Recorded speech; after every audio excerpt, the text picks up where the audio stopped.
Ya bun. Nancep dari EVOS. Iya, Iya, bener sempat kan? ngangkat piala juga Iya, kan. 2007 kemarin. Iya, tapi tidak Betul. akan ada One untuk Skylar yang langsung di-ban begitu Yah. saja, tidak akan ada Valen juga.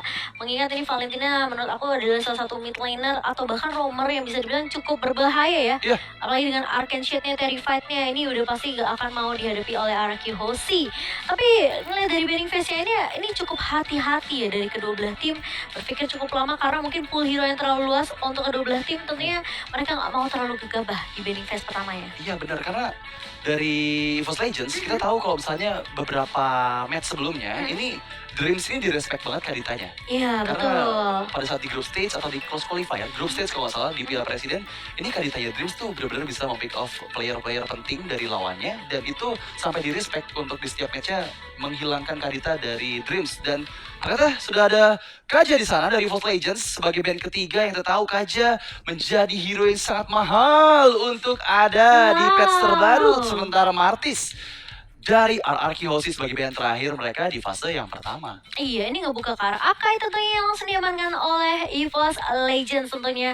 Ya mungkin bisa juga diamankan oleh Versix sebagai jungler. Bisa banget, jadi emang Akai ya kita tahu lah ya, meskipun sempat mengalami nerf dari segi cooldown heavy speed-nya, jadi sekitar 50 detik kalau nggak salah sekarang ketika nggak pakai item cooldown reductions, dan membuat Akai kalau dipakainya nggak di roamer itu nggak di jungler itu sayang sih sebenarnya, karena emang benar-benar ya emang fungsinya heavy spin kalau nggak untuk engage, tapi kan cooldown yang lama ini nggak bisa terus-terusan jadi inisiator kan. Iya. Jadi harus tahu timing yang tepat untuk bisa menggunakan heavy spinnya di waktu yang tepat, jadi nggak rugi lah, karena cooldownnya 50 detik itu lama banget Cimo. Itu semenit loh, itu setengahnya dari, mungkin setengah dari flicker harus 20 detik, dan ini 50 detik tuh udah tergolong cooldown yang lama banget. Dan mungkin kan Akai bikin fitting time. Iya, nggak mungkin juga ya. Oke, tapi kali ini ngelihat adanya Benedetta dan juga Beatrix yang kita tahu Skylar di sini dengan Beatrixnya penggunaan yang aku udah bisa bilang ini nggak perlu diraguin lagi dari seorang Skylar dengan Beatrixnya. Tapi aku kira tadi Arkeosi mereka bisa mengamankan Eve untuk posisi dari mid lane-nya, karena kita tahu di sini Clay kan, si Deden ini sangat amat suka dengan hero-hero yang kita tahu dengan posisi high ground. Posisi high ground, benar. Dan aku juga sempat ngelihat kalau misalnya Hijume pun atau mid laner-nya dari EVOS Legends ya, ini megang hero-hero high ground itu juga bagus. Contohnya kayak Eve sama Parsha, dia bagus juga. Jadi apakah ada hero high ground untuk di pick kedua dari EVOS Legends? Atau mungkin hero-hero lainnya masih cukup terbuka sejauh ini, Leomord masih terbuka, Gashian masih terbuka. Maka mungkin terlihat, dan ya Dreams Kadita lagi dan lagi untuk di game yang pertama match kedua kita hari ini sudah diamankan. Serta dengan hadirnya Iritel ini mengetahui juga akan ada head to head antara kedua belah gold laner Iritel dan juga Beatrix. Iya, sementara kali ini kita akan melihat apakah langsung diamankan nih untuk jungler untuk Araki Hoshi di tangan Albert, atau mereka lebih memprioritaskan untuk lebih mengamankan hero high ground untuk seorang Clay di sini. Parsha masih terbuka dengan lebar. Ini tahu sudah diamankan oleh EVOS Legends dengan posisi dari Kadita yang terbuka oleh seorang Dreams. Ini backline dari Arkeosi harus mulai berhati-hati sih menurut aku. Dan bakal susah sih kalau misalnya tetap pakai hero high ground, meskipun sekarang Yves yang udah diamankan ini imun kan dari crowd control. Ketika dia real world manipulations, dia nggak bisa efek knock up, nggak bisa. Tapi tetap aja damage burst dari Kadita itu harus menjadi perhatian tersendiri untuk Yves, karena meskipun dia nggak kena efek crowd control ya dan tercancel real world manipulationsnya, tapi lagi-lagi damage burst dari Raw Wave dan juga Ocean Oddity-nya Kadita ini nggak boleh dianggap main-main. Jadi dia harus tetap mencari positioning yang bagus ketika mengeluarkan real world manipulationsnya. Iya, positioningnya juga harus tepat, timingnya juga harus pas dari seorang Clay di sini. Jangan sampai posisi dari Kadita yang cukup bebas ya dari EVOS Legends ini bisa ngebalikin keadaannya. Teamfight-nya masih bisa diamankan oleh EVOS Legends, tapi masuki banning phase yang kedua tidak akan ada Masya tentunya, yang sudah kita lihat langsung di ban begitu saja. Apakah dengan adanya Masya yang dibuang ini ngebuat pemain dari Arkeosi mereka lebih memantapkan dari segi landingnya? Ya bisa jadi, karena kita tahu ya untuk Masya sendiri ini akan menjadi salah satu hero yang cukup merepotkan untuk Beatrix. Dan Beatrix mau nggak mau harus pakai WOE-nya untuk menghindari thunder clap dari Masya. Dan ketika WOE-nya udah nggak ada, itu pasti Iritel dari Brans itu pasti langsung loncat ke arah belakang. Benar, nggak cuma Masya, nggak cuma Beatrix doang, tapi bahkan dari Eve-nya yang mungkin dalam ancaman kalau misalnya terkena pukulan thunderclap dari Masya, Benar banget. apalagi dipotong dari arah blind spot itu Iya. tentunya akan menjadi marah bahaya, tidak akan ada Lilia juga. Oke. Sementara EVO Stage mereka ngebuang ke arah Didi. Aku suka banget karena kita tahu heavy spin yang bisa di cancel dengan time journey. Iya. Dan bahkan ketika dari posisi gold lane-nya yang di babysit sama seorang Digi ini akan jadi marah bahaya tentunya untuk posisi dari seorang Beatrix yang terlalu free nantinya Iya, dari segi dan farming. baik lagi, Araki Hoshi 3 hero pertamanya, Benedetta, Beatrix, dan juga Eve. Ini bukan hero frontline. Iya. Jadi hero-hero yang bisa mudah terpick off. Jadi kalau menurut aku, 2 hero terakhir dari Araki Hoshi ini akan menuju ke arah hero-hero yang punya sustainability. Punya badan yang bisa menjadi sandbag di bagian depan. Contohnya dari junglernya pun kayaknya kemungkinan besar akan menuju ke hero-hero yang tebal badannya. Jadi untuk menjadi frontline ketika teamfight terjadi, bisa melindungi Eve, bisa melindungi dari segi Beatrixnya, sehingga Skylar bisa bebas banget untuk memberikan Pokemon damage, ataupun dari Eve-nya bebas banget untuk bisa memberikan damage dengan reward manipulations-nya. Iya, tapi tidak akan ada cowok di sini. Lolita langsung diamankan begitu saja oleh Finn di Ya. sini sebagai salah satu roamer yang bakal menjaga posisi dari pemain-pemain Araki Hoshi dengan Guardian Bulwark dan bahkan satu buah Numin Blast yang kalau tidak terdeteksi Numin Blast-nya ini bakal jadi salah satu mungkin inisiasi yang baik yang bisa diamankan oleh Araki Hoshi untuk kebuka teamfight-nya. Ya, biasanya gameplaynya ketika ada Benedetta dan juga Lolita, ini Benedettanya bakal kiting-kiting dulu kan. Iya. Karena kita tahu Benedetta masih bisa survive menggunakan baik itu Electro Blow ataupun a Nice for a Nice-nya. Dan ketika di momen yang tepat ada Lolita di sana yang hiding in the bus bersiap dengan melakukan counter setup-nya, ini merupakan salah satu combo yang biasanya sering terjadi apabila ada hero kiting dan juga Lolita di sana yang dipilih. Sedangkan dari Fast Legends, mereka membutuhkan 2 hero lagi untuk melengkapi formasi dari 3 pilihan hero awal. Masih butuh XP lane dan juga terlihat ada Gashen di sana. Untuk Hijume di arah mid lane sepertinya akan ditempatkan di mid lane dari EVOS Legends. Dan Bentar deh. apa tuh? Kalau misalnya Esmeralda di pick sama EVOS Legend, Araki Hoshi memang bisa ngambil counternya ke arah Dairot. Dairot Oke. jungler pun menurut aku nggak jelek-jelek banget sebenarnya, tapi ya problemnya itu kalau kena burst dari Kadita dan Oke. bahkan mungkin dari Gashen ya ini mungkin bisa ada pertukaran lah, bisa masih ada threat yang bisa dilakukan oleh EVOS Legend ketika Dairot yang berhasil untuk membagiin Esmeralda. Tapi apakah itu worth it ngambil ke arah Dairot sebagai counter dari seorang Esmeralda di sini untuk team fight dari Araki Hoshi yang bahkan ini dari mid-nya aja bisa dibilang ini benar-benar bahaya loh. Mereka punya 2 burst damage dari Gashen dan juga dari seorang Kadita, tapi ternyata Yuzong. Oke, jadi sepertinya akan ada perpindahan prediksi kita. Jadi Benedetta akan dipakai oleh Albert harusnya ya di area jungle, sedangkan R7 menggunakan Yuzong untuk di-explain untuk berhadapan dengan Esmeralda. Dan itulah 10 pilihan hero untuk di game yang pertama. Aku udah excited banget, gak sabar ngelihat Aku game yang juga. bakal seperti apa. Karena pasti ini akan membuktikan juga siapa yang bisa memenangkan game pertama pasti akan punya mental boost untuk di game keduanya. Semoga mereka bisa diberikan, karena mental boost tadi bisa diberikan kemenangan juga untuk di game kedua. Iya, bisa dibilang siapapun yang tumbang di game Iya. pertama, ini mereka harus mau nggak mau evaluasi cepat ya kan. Benar. Evaluasi cepat gimana caranya mereka menangin dari segi draftnya, counternya juga seperti apa, evaluasi kesalahan apa yang mereka lakukan di game pertama sehingga nanti di game keduanya mereka bisa reset, mereka bisa back to the track lagi. Bener banget. Dan langsung saja ramaikan kolom komentarnya, Let's Gani. go! Pakai semua dukungan kalian. Ramaikan lagi. Aku pengen chat ini dibanjirin sama komentar-komentar suportif pastinya. Positif Buat tentunya. iya, positif juga buat teman-teman yang sedang akan bertanding. Dimana ini akan menjadi penentuan juga siapa yang lebih baik antara EVOS Legends ataupun Araki Hoshi. Iya, karena hanya satu tim yang akan melangkah tentunya ke babak semifinal menyusul tim dari Unit. Iya, Ion Beata yang udah menunggu mereka ya di babak Iya. semifinal nanti. Jadi, yes, langsung jangan lupa juga untuk subscribe. Dan aku mau nyapa dulu teman-teman yang ada di TikTok. Halo TikTok. Kalian jangan lupa untuk follow TikToknya Kincir ya. Jadi follow sekarang biar kalian gak ketinggalan semua informasi-informasi terupdate, teraktual yang akan di-share sama Kincir. pastinya. Betul, jangan sampai ketinggalan tentunya karena kita punya banyak banget segudang informasi, konten-konten yang benar-benar menarik banget. Jadi buat teman-teman jangan sampai ketinggalan. Dan sebelum kita masuk ke dalam game pertama, Oke. kita bacain dulu nih kata-kata suportif dari teman-teman kita, yaitu ada kata mereka. Kata siapa tuh? Oke, dari Rantai Gaming. Mau bacain cuy, silakan. Boleh, dibilang udahlah capek saling. Antara EVOS Legends versus Araki Hoshi. Let's go, ini dia untuk El Clasico di hari yang kedua, game yang pertama.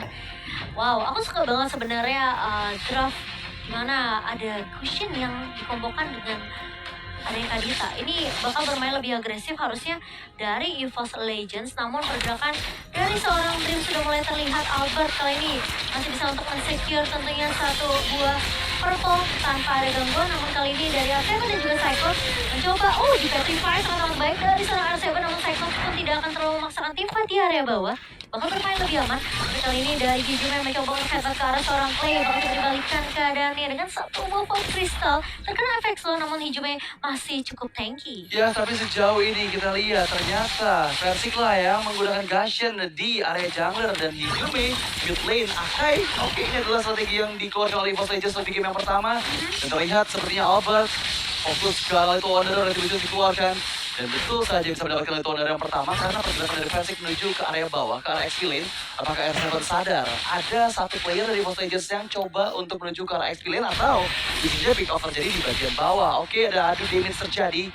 Cycles dan juga R7 sama-sama kuat sepertinya, dan kita tahu ya ini adalah match atau pertandingan untuk R7 juga, tapi seperti itu ada build lane-nya yang di pressure lagi Clay harus berhati-hati dari Versik dan juga Hijume. Iya, sementara ini pergerakan dari Albert yang benar-benar diwaspadai banget sama EVOS Legends. Karena sebenarnya EVOS Legends mereka mau coba untuk invasi ke area jungle ya, tapi kali ini R7 sudah melihat ada pergerakan 3 pemain dari EVOS Legends di area bawah. Informasi sudah diberikan. Jadi pemain-pemain dari Arkeologi mereka akan lebih berhati-hati tentunya di area bawah, tapi Albert mencoba untuk mengharus ke arah seorang Versik kali ini. Turtle Camp presented by Lita tentunya sudah hadir. Turtle kita yang pertama yang akan diinisiasi oleh kedua belah tim. Ya, terlihat Albert seorang diri menunggu kedatangan dari teman-temannya. Dan sementara itu sudah berkelabur, belum ada combo balik. Ditarik ke arah jungle dari EVOS Legends. Dan sepertinya Versik gak mau terlalu depan. Mengingat ada R7 di sana yang belum bersiap juga. Oleh Sabun ke arah belakang dan dari set up dari World Legends. Dan itu dia didapatkan dari Gucci dan cukup baik. Meskipun sekarang Blazer ke arah Versik. Perlu didapatkan, bahkan Cyclops pun harus hilang. Dua player hilang ditambah dengan Turtle untuk RRQ Hoshi di menit yang kedua. Merupakan hal yang sangat-sangat bagus untuk sang raja. Wow, itu dia first blood presented by. Biasanya yang kita lihat, R7 tadi bagus banget. Satu buah Black Dragon Form dibuka di timing yang pas. Dan retribution on point dari seorang Albert tentunya membuat Arkeologi bisa untuk mengamankan turtle mereka yang pertama. Tapi Petrify yang kena 3 pemain dari EVOS Legends ini yang ngebuat Arkeologi mereka bisa menangin teamfight di area turtle tadi. Ya, benar-benar bagus banget timing dari Petrify dan juga Dominant Spin. Dan kehadiran dari Real World Patience Clay ini membuat EVOS Legends sudah menerima banyak sekali efek crowd control dari segi slow, dari stunnya Petrify juga, dan itu mempersulit ketika teamfight terjadi. Tapi sekarang pressure menuju ke bagian bawah, Dreams yang menggunakan Kadita belum mendapatkan tempat atau positioning yang bagus untuk bisa mempick off seorang R7 di area lain. Itu Wanderer berhasil diamankan meskipun sekarang engage sebagai belakang. Versik incandescence ke arah lain, tapi out of the flow. Albert mengejar, habis dikeluarkan di arah lain. Skylar bersiap demi blast. Setup yang manis dan bahkan brand one last hit. Dan 2 poin shoot tambahan untuk sang raja di menit yang ketiga. Membuat EVOS Legends semakin terpuruk lagi. 2000 gol perbedaan bukanlah hal yang bagus. Mengingat dari tadi pressure dari Arkeologi, ini terutama Albertnya galak banget sih. Semua kill yang terjadi selalu ada Albert yang ngambil kill participation-nya. Iya, Electo final blue yang dibawakan sama seorang Albert bisa mengincar Versik tentunya di area black line dengan cukup mudah. Sementara Brans di sini memang belum memiliki damage yang cukup untuk memberikan coveran ke arah seorang Versik sehingga harus membuat 2 pemain tumbang di area atas. Nah, R7 tampaknya masih cukup kokoh dengan laning yang dijaga sendiri ya. Apalagi dengan pasif yang dimiliki oleh seorang Yuzong ini mampu untuk memberikan life steal untuk seorang R7. Dan Total Camp presented by Lita, teman mabar kita sudah hadir, dan Arki Hoshi. Mereka sudah mulai bersiap 4 pemain di area bawah. Tentunya mereka mau lebih nge-zoning sih. Lebih nge-zoning, tapi baik lagi EVOS Legends kayaknya sadar nggak bakal bisa kontes di area Turtle yang kedua. Jadi mereka lebih fokus karena Skylar, lihat 3 player di atas dan minggu dengan Skylar dan Neptunes bisa kembali ke job antara Gashen dan juga Bene Zeta. Kedua jungler dari 12 tim yang sudah berbeda 2 level. Di menit yang keempat bukanlah hal yang baik untuk EVOS Legends, tapi dari segi setup ya, dia tadi ini Vinci yang jadi salah satu center yang baik juga. Meskipun sekarang Versik, incandescence yang sangat tepat, masih bisa mendapatkan orange buff miliknya. Meskipun ada 2 player tadi yang sudah bersiap di bagian orange buff pit, ada R7 dan juga Albert. Kembali ke bagian atas, Brand seorang diri, ditinggalkan oleh teman-temannya yang tadi membantu ke area mid lane. Tapi sekarang Skylar lah yang bersiap untuk menghancurkan turret bagian atas. Meskipun ada pick up terjadi, Hijume di sana terlalu tanky sepertinya. Renner Sapati belum tepat sepertinya diketahui. ketika positioning Rena Zapatnya disiapkan tadi sama Skylar, sehingga Hijume nggak mau maju ke bagian depan. Wah, di invasi jungle-nya diambil oleh seorang Finn kali ini. Dan ternyata zoning yang dilakukan oleh Arkeosi masih terlihat di area atas. Sehingga membuat Hijume tentunya harus berhati-hati. Tapi kali ini lihat satu buah heavy spin. Keluarnya ke arah seorang Finn. Tapi rumah manipulasi dibuka begitu saja. Hijume masih bisa flicker. Namun berhasil dibuka. Tapi ternyata Dream mencoba untuk membackup dengan sangat amat baik. Ralph dibuka begitu saja. Finn tumbang. Tapi Albert mulai datang kali ini ke area backline. Mencoba untuk mengecek di area bus ada siapa. Tidak terlihat. Karena Hijume sudah lari mundur ke area backline-nya. Sehingga membuat Albert bakalan mundur terlebih dahulu karena dia tahu pergerakan dari Grant dan juga Dream ini bisa membuat dia terpick off kalau dia terlalu overcommit. Ya, dan Albert benar-benar tanky banget. Kayaknya dia belum lebih ke arah item defense sejauh ini karena tadi dari crossbow damage-nya nggak terlalu sakit dan auto terus di area atas berhasil dihancurkan. Lagi-lagi Albert selalu berada di setiap pertempuran. Dia bisa memberikan pokingan damage dengan Phantom Slash dan juga melarikan diri dengan mudah dengan adanya Nice for a Nice nantinya. Dan di area bawah terlihat R7 yang sudah mulai mendekat juga ke arah Versing. Apakah pick off terjadi dari kedua player ini? Tapi Psycho sudah mulai mendekat ke arah bagian bawah meskipun di bagian tengah 3 lawan 2 bukan hal yang bagus. Sejauh ini Skylar masih berada di bagian goal play. Belum ada perpindahan dari kedua side dari Arkeosi. Tapi Alto Blow dan juga Turtle yang ketiga yang sepertinya nggak akan ada kontes lagi terjadi untuk Turtle ya. Iya, menurut aku kalau Hijume mencoba untuk ngelok mungkin ke arah Albert ini akan sedikit sulit karena Albert dia masih punya Eye for an Eye tentunya yang bisa membuat dia lari dari satu buah lock dari seorang Hijume. Tapi akan beda cerita kalau mungkin dia ngeloknya ke arah seorang Finn atau ke arah seorang Skylar. Tapi itu nggak akan mudah tentunya. Tapi versi kali ini sudah dipukul mundur oleh Albert dari area mid-nya. Minion sudah mulai berjalan, tapi pergerakan dari Skylar tentunya sudah mulai masuk invasi ke area jungle dari tim Evolve Legends. Dan bahkan posisi dari Dran sudah mulai dizonikan kali ini. Jadi mencoba untuk membuka satu buah rock wave. Dan bahkan Albert coba untuk mengejar satu buah ke final goal. Dan bahkan satu buah dimulai polisi dibuka oleh seorang Clay. Tapi ternyata tiba-tiba akan terpecah begitu saja. Dream siap pun tumbang bersama dengan seorang Psychos. Ya, dua orang menghilang. Sekarang Skylar mencoba untuk engage lagi. Inner turret di sana yang menjadi target untuk seorang Skylar dengan runnernya. Tapi lagi-lagi dua player. Kehilangan dari Evolve Legends membuat mereka under pressure. Sekarang menuju ke Versing. Versingnya tumbang. Ini bukan merupakan hal yang bisa diterima oleh Evolve Legends, terutama untuk di 7 menit awal. Karena mereka lagi dan lagi terus-menerus di pick off satu persatu oleh Arkeosi. Lihat Versing, KDA yang dimiliki 0-3-0. Sejauh ini belum ada pick off yang terjadi. Dan aku mau ingetin juga, kalau kalian bisa nobar PPS sambil set up, ada yang terjadi lumayan blast, terkena efek stun di sana. Coba pressure lagi dan lagi, World Revelation Dreams. One last hit, terpick off balik. Dua orang lagi dan lagi menjadi korban untuk Arkeosi meskipun sekarang Rena Zapati ke badan berat. Terkena damage dari Rena Zapati meskipun Albert seorang diri masih bisa mendapatkan oleh sebabnya karena Retribution Albert udah beda 3 level dari seorang Versing dan dia ini tetapnya RRQ sih bagus banget. Kita lihat tadi Union Blast dari Finn ya, itu dari smack-smack yang gak diprediksiin sama Evolve Legends dan dengan timing yang tepat World Revelation itu mempick up 2 player langsung kan. Itu dikombo dengan sangat amat baik oleh Arkeosi dan kali ini Lord Camper sangat baik Samsung dalam series sudah mulai muncul. Combo yang bagus dari seorang Finn dan juga Clay. Ketika dua manipulation dibuka bersamaan dengan satu buah Union Blast, ini membuat pemain-pemain dari Evolve Legends tentunya tidak akan bisa mundur. Dan bahkan terkena satu buah 15 dari seorang Dream yang membuat Dream tentunya tidak bisa mundur dengan cukup mudah. Dapat kali ini lihat R7 mencoba menggader baju ke arah depan dan bahkan dari Cyclops tumbang begitu saja. Murius Dagger yang sangat on point dan Dragon Tail dari seorang R7 ini membuat Cyclops tentunya yang harusnya butuh item defense ini akan ditahan sama seorang R7 di area depan. Oh my god, ini 9 menit penuh pembantaian dari Arkeosi. Aku lihat benar Sang Raja benar-benar menguasai game ini. Di game yang pertama perbedaan 10.000 gold.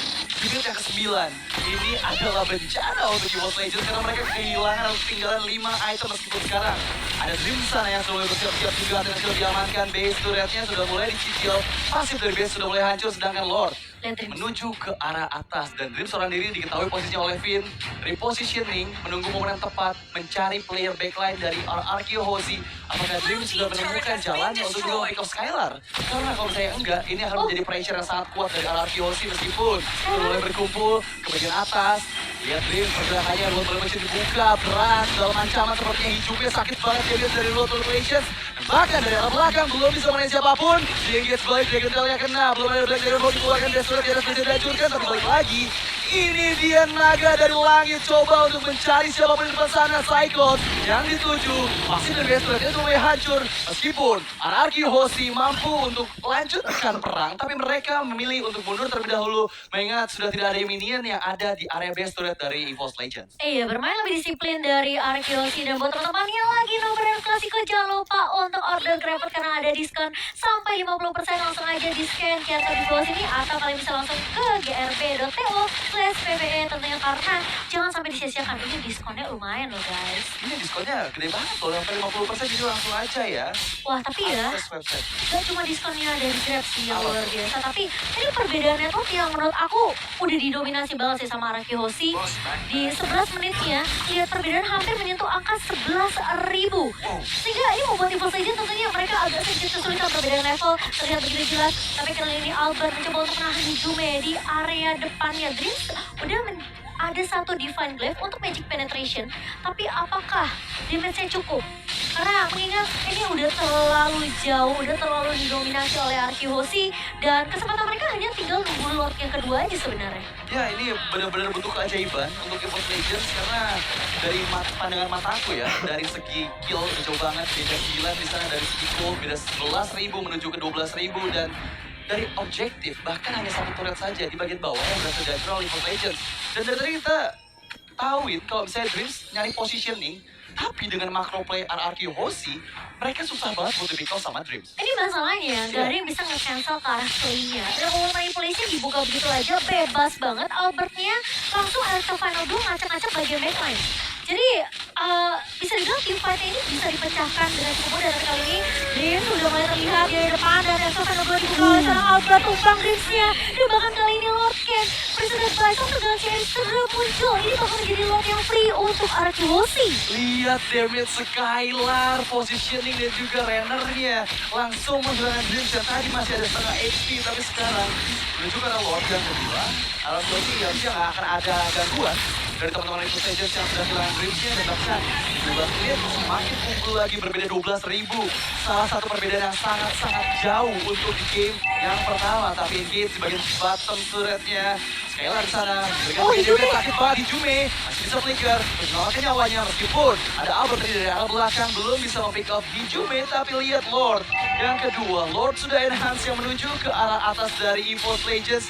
Sepertinya untuk di Lord yang kedua ini akan kehilangan semua base turret dari EVOS Legends. Sakit banget sih Skylar, dia satu kali hit aja ke arah seorang Hijume-nya harus mundur untuk coba dapetin lagi HP Regen-nya. Tapi kali ini dengan base turret di area bawah yang sudah tumbang, mulai dibuka Hijume langsung heavy spin, tapi ternyata damage-nya terlalu sakit dulu. Polisi dibuka juga oleh seorang Clay, double kill yang menilai seorang Skylar. Kali ini 3 pemain tersisa dari EVOS Legends mencoba untuk melakukan defense terlebih dahulu, maju ke area depan, segera petrify, namun ternyata Skylar masih menyusul untuk mundur. Bahkan dikejar oleh seorang Psycho, jadi dia tumbang di tangan Seven, tapi Seven berhasil di-treat oleh seorang versi kali ini. Meanwhile, dari Lumina udah mulai berjalan ke area base-nya, Lord udah mulai masuk versi di area depan, tumbang di tangan seorang Clay, dan itu dia Psycho tidak dikasih pulang, dan Araki Hoshi berhasil untuk mengamankan game yang pertama. Oh my god, RRQ Hoshi. Victory presented by Beca untuk RRQ Hoshi mengamuk di game yang pertama, Cio. Ini one-sided game parah.